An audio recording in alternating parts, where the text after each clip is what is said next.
Hola, ¿qué tal? Iniciaremos esta exposición o esta plática, esta charla sobre la asignatura de gestión de la calidad educativa.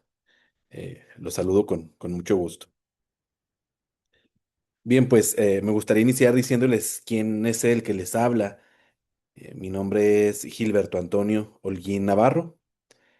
Soy actualmente pues catedrático de la Escuela Normal Superior, profesor José Medrano en Ciudad Juárez, Chihuahua. Tengo algunos años ya laborando en la institución y además soy subdirector de una escuela secundaria, la secundaria estatal 3087, que es del turno vespertino. Llevo más de 20 años de labor docente en distintas escuelas, iniciando en escuelas particulares, en distintas escuelas secundarias oficiales, como maestro de grupo. Soy licenciado en educación secundaria con especialidad en español. Y esto me permitió pues acceder a las escuelas secundarias como docente de español y posteriormente pues realicé una maestría en educación para el desarrollo profesional docente y desde hace algún tiempo, como lo mencioné ahorita, pues trabajo también en la escuela normal, especialmente en las asignaturas de prácticas profesionales, lo que me permite acompañar a los estudiantes normalistas a realizar sus prácticas profesionales en las escuelas secundarias. Agradezco la oportunidad del doctor Rojas por la apertura que ha tenido siempre a lo largo de esta asignatura de construir juntos un aprendizaje que me ha llevado a, a muy buen momento de mi vida profesional, laboral. ¿De qué vamos a platicar? Bueno, vamos a hablar principalmente de los desafíos más importantes que hay en la gestión educativa en México desde mi propia experiencia, ya no lo mencioné ahorita, en funciones directivas tengo alrededor de 7 años, si no me equivoco, entre 7 y 8 años como subdirector. He estado también como director de secundarias encargado, aunque mi nombramiento es como subdirector.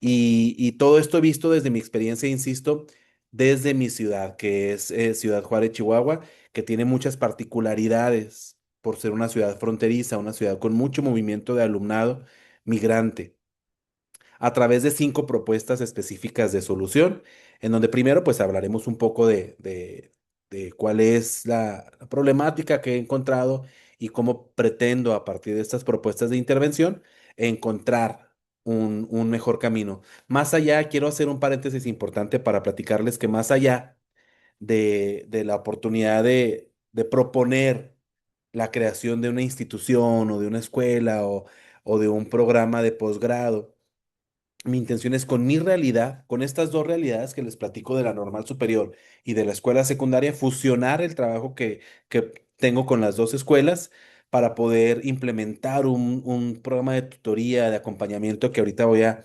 profundizar en él. Platiquemos pues de los desafíos de la gestión educativa en México y es que em, yo encuentro una desigualdad educativa muy contundente, específicamente, por ejemplo, en la escuela secundaria en donde trabajo. Lo dije ahorita, es del turno vespertino, pero a eso agreguemos que la ubicación de la escuela aquí en la ciudad no es la más agraciada. Hay una población de un nivel socioeconómico bajo, además de que yo pienso, por la experiencia que tengo en escuelas del turno vespertino, que han sido la mayoría de mi tiempo lo he trabajado en escuelas del vespertino, siempre hay una constante de que no es muy observada esta escuela, ¿no? La del turno vespertino. Y a eso agreguemos que los padres de familia que atienden a sus hijos en escuelas vespertinas, pues también tienen una situación económica no muy agraciada y esto impacta en muchos sentidos. En la poca cantidad de alumnos, por ejemplo, en la calidad académica que poseen estos estudiantes, porque muchos de ellos son em, con problemas de rezago o que vienen de otras escuelas como repetidores de ciclo, ¿no? A esto agreguemos que la formación, como otro punto de estos desafíos, es la formación y actualización docente. Creo que los docentes estamos muy renuentes a una profesionalización por un agotamiento, en alguno de los trabajos que encargó el doctor Rojas, yo manifestaba que el maestro de la escuela vespertina en general es un maestro cansado que en la gran mayoría de los casos trabaja en otras escuelas en la mañana y entonces su turno vespertino lo hace de manera agotada, ya con fastidio y le apuesto mucho a la convicción, le apuesto mucho a la estabilidad del docente para poder impactar en la calidad, que es lo que pretendemos al final de cuentas en esta asignatura.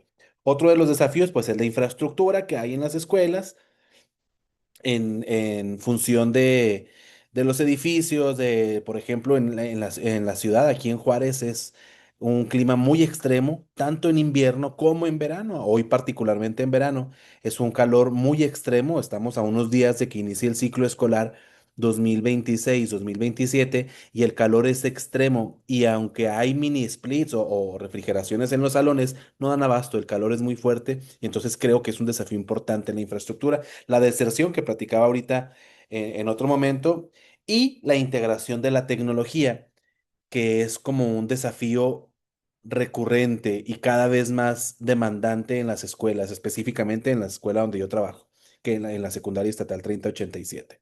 En cuanto a la desigualdad educativa, pues profundicemos en ese sentido, hablando de que hay diferencia en las escuelas. Hay una diferencia muy fuerte en las que están muy bien equipadas contra las escuelas de la periferia, como el caso de la escuela donde les comparto. Y no nada más entre ciudades o entre estados, en las mismas colonias que hay en la ciudad. Es más, en la misma escuela donde yo trabajo, en la escuela es otra escuela, es una secundaria estatal, pero con otra clave distinta a la mía del turno vespertino. Y en la misma escuela hay una desigualdad completa, ¿no? Totalmente. De hecho, la escuela del turno matutino es una escuela, me atrevo a llamarle, valga la expresión, de las fuertes en todos los sentidos aquí en la región. Contrario a la del turno vespertino, que aquí abro un paréntesis muy importante y a tono personal, me encanta. Me encanta el turno vespertino, me encantan estos desafíos y es por eso que siempre he seleccionado laborar en este tipo de escuelas. Pero bueno, cierro este paréntesis de título personal.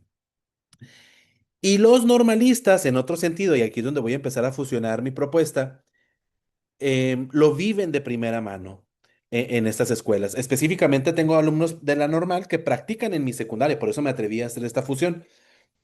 Y entonces ellos viven esta realidad y luego se van cambiando de escuelas secundarias en sus prácticas y encuentran esta desigualdad completa, ¿no? En todos los sentidos.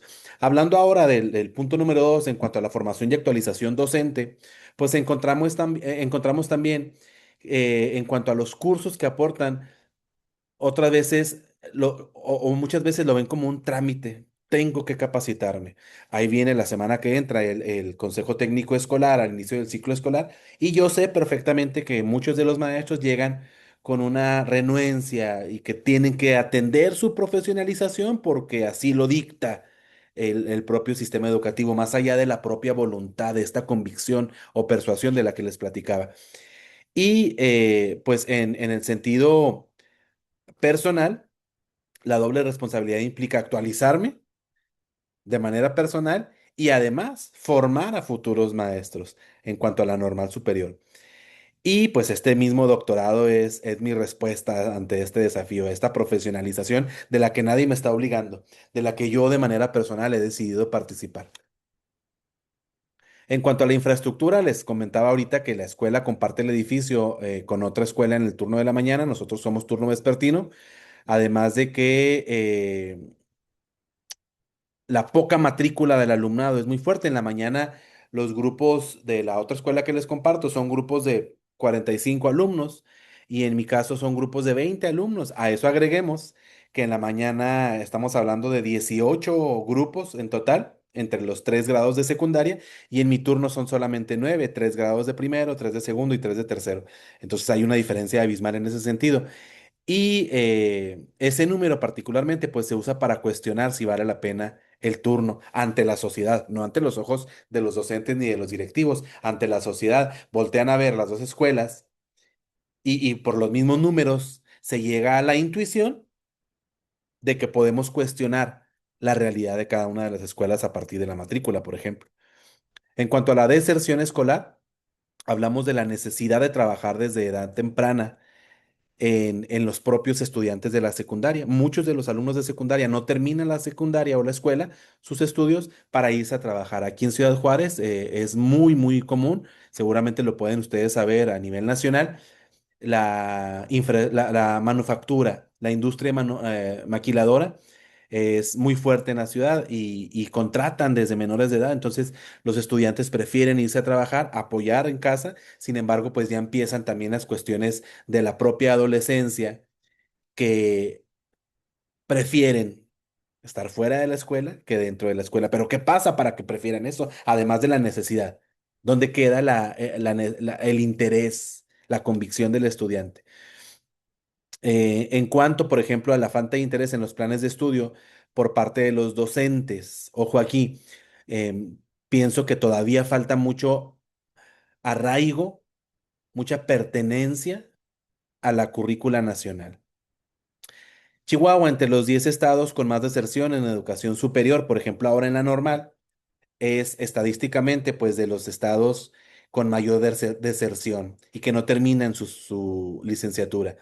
Hablando de la normal, quisiera disculparme por estar platicando de estas dos escuelas, pero de esto trata mi propia propuesta, de ir fusionando y ahorita en las propuestas lo van a ver el por qué. Entonces, de repente podré estar platicando de la secundaria, de repente de la normal, pero justo ahí está la riqueza de este trabajo, ¿no? Y quisiera contagiarles a quien vea el video, no nada más al doctor, si esto trasciende, quisiera contagiarles de esta convicción mía de fusionar las dos partes que perfectamente son compatibles, pues los normalistas, su función es trabajar o realizar sus prácticas en secundaria y la secundaria es en donde yo trabajo como directivo. En cuanto a la integración de la tecnología, pues hablamos de que la pandemia aceleró la digitalización, indudablemente. También falta conectividad en las escuelas. Aquí es una infraestructura digital la que necesitamos y sin una estrategia clara, la tecnología amplía la brecha en lugar de cerrarla, que es lo que queremos, ¿no? Alinearla. Y bueno, el factor humano, la raíz de todo, esta es la parte predominante de los retos. Ninguno de estos desafíos se resuelve solo con presupuesto o planes de estudio. Escribo aquí, detrás de cada uno hay un maestro cansado, lo dije, mal pagado y muchas veces desmotivado. Hay una frase que me gusta utilizar mucho. No basta con serlo, hay que parecerlo. No basta con ser maestro, hay que ser, hay que parecer maestro. No basta con que yo tenga un nombramiento como directivo, tengo que parecerlo, tengo que creérmela. Propuestas de solución. Desde mi experiencia en estas dos escuelas, la normal superior y la escuela secundaria estatal 3087, institucionalizar la mentoría entre normales y escuelas. Que esto quede de manera escrita, no nada más bajo una voluntad de un servidor como catedrático, sino a partir del propio sistema educativo, que se institucionalice esta mentoría, en donde se reconozca formalmente los convenios de acompañamiento que no dependan de la buena voluntad, lo dije ahorita, y con tiempos y espacios de reconocimiento oficial. En estos procesos, por ejemplo, de la UCICAM, que todavía existe y que tiende a migrar, tal vez, pero aún así hay reconocimientos que no existen en este sentido de esta mentoría. Otra propuesta es capacitar a los docentes. Ser mentor no se aprende solo en la escuela tradicional, no termina al salir de la normal. Hay que incluir en la formación de mentores estos cursos de actualización y no solo en cuanto a los contenidos, sino a la forma de acompañar, a este andamiaje que queremos lograr, ¿sí? ¿Cómo? Pues con una vinculación normal, secundaria, con un programa de tutoría con normalistas, hablando específicamente de mi escuela, en la 3087, pero en todas las escuelas es aplicable. Compensa la falta de personal e infraestructura sin costo extra, no nos va a costar. ¿Cuántas escuelas, al menos aquí en la región, hay una necesidad de docentes, sobre todo a los inicios del ciclo escolar, que empiezan las clases y no hay maestros, no contratan maestros todavía y va avanzando el ciclo y siempre faltan recursos humanos? Bueno, no nos va a generar un costo extra solucionar a partir de este programa de tutoría por parte de alumnos normalistas. Y ya con presupuesto en una tarea anterior de este seminario, ya, perdón, ya propuesto, lo platiqué en una de las tareas que nos encargó el doctor, en donde yo manifestaba que estos alumnos no solo vayan a hacer sus prácticas, porque eso ya existe, sino que vayan a vivir la cultura escolar, que vayan a sumarse como parte de su servicio social, dando seguimiento humano a la deserción con indicadores claros. Atenderemos las inasistencias, la reprobación, las bajas de los alumnos, siempre con un tutor que converse con el estudiante en riesgo. La idea es que la normal atienda al estudiante normalista en riesgo y lo acompañe, que haya un acompañamiento permanente. Pero lo dije ahorita en la propuesta uno, que sea institucionalizado, que el propio sistema educativo lo manifieste de esa manera. Y reconocer a los mentores informales, es decir, muchos maestros lo son y nadie lo nota. Hay maestros que sí tienen esta iniciativa, pero no se nota. ¿Dónde está este acompañamiento? Perdón, este reconocimiento. Hay que identificarlos, hay que ponerlos al centro. Me gusta este último punto. Dice, su ejemplo silencioso también es gestión de calidad. Claro que hay que reconocer, claro que muchos maestros lo hacemos, pero ¿en dónde queda? Queda nada más en el acompañamiento, sin que sea reconocido y sin que impacte de manera favorable en la educación. La calidad educativa se construye día a día. No se decreta desde un documento normativo, se construye en la relación entre quien ya sabe y quien está aprendiendo a hacerlo, ya sea un normalista frente a su primer grupo o un adolescente que necesita a alguien que crea en él antes que él mismo crea en sí mismo. Lo repito, no basta con serlo, hay que parecerlo. Concluyo explicando de manera puntual y ya tal vez con palabras más coloquiales, si ustedes me lo permiten. El programa que yo planteo de tutoría implica pues una fusión entre la normal como maestro de la normal, alumno de la normal, escuela secundaria. El maestro de la normal acompaña en todo momento al normalista en su acompañamiento, valga la redundancia, hacia la escuela secundaria. Que no nada más quede en el trabajo que sucede en las normales y que se hace muy bien a nivel nacional incluso por parte de la de GESUM, en donde se revisan planificaciones, los diarios del docente, los diagnósticos, los instrumentos de evaluación, eso existe y de manera favorable pienso yo. Yo hablo de un acompañamiento personal que impacte positivamente en el aprendizaje de la escuela secundaria, que se implementen proyectos en las escuelas. Ojalá que haya quedado claro la intención de este programa que me comprometo de manera personal a implementarlo. Que esto no vaya a quedar en una tarea como parte del seminario del doctorado, sino que realmente sea aplicado en la escuela. Es un compromiso personal más allá de la necesidad de cumplir con algún proyecto. Yo agradezco infinitamente al doctor Iván Rojas Vargas por esta actividad, porque me permitió a mí iniciar con esta propuesta en el comienzo del ciclo escolar que está a unos días de arrancar y que me va a permitir iniciar con esta actitud positiva que yo quiero contagiar en cadena a mis dos frentes laborales, Escuela Normal Superior, Escuela Secundaria Estatal. Muchísimas gracias. Espero haya sido útil la información y que realmente puedan notar mis ganas de, de echar adelante este proyecto a partir de la calidad educativa a la que le estoy apostando por parte de este seminario. Muchas gracias. Gracias, un gusto y me pongo a sus órdenes completamente más allá de la relación como estudiante. Aquí en la región de Ciudad Juárez, Chihuahua, tienen a un docente comprometido que está a sus enteras órdenes. Que tengan una excelente tarde. Hasta luego.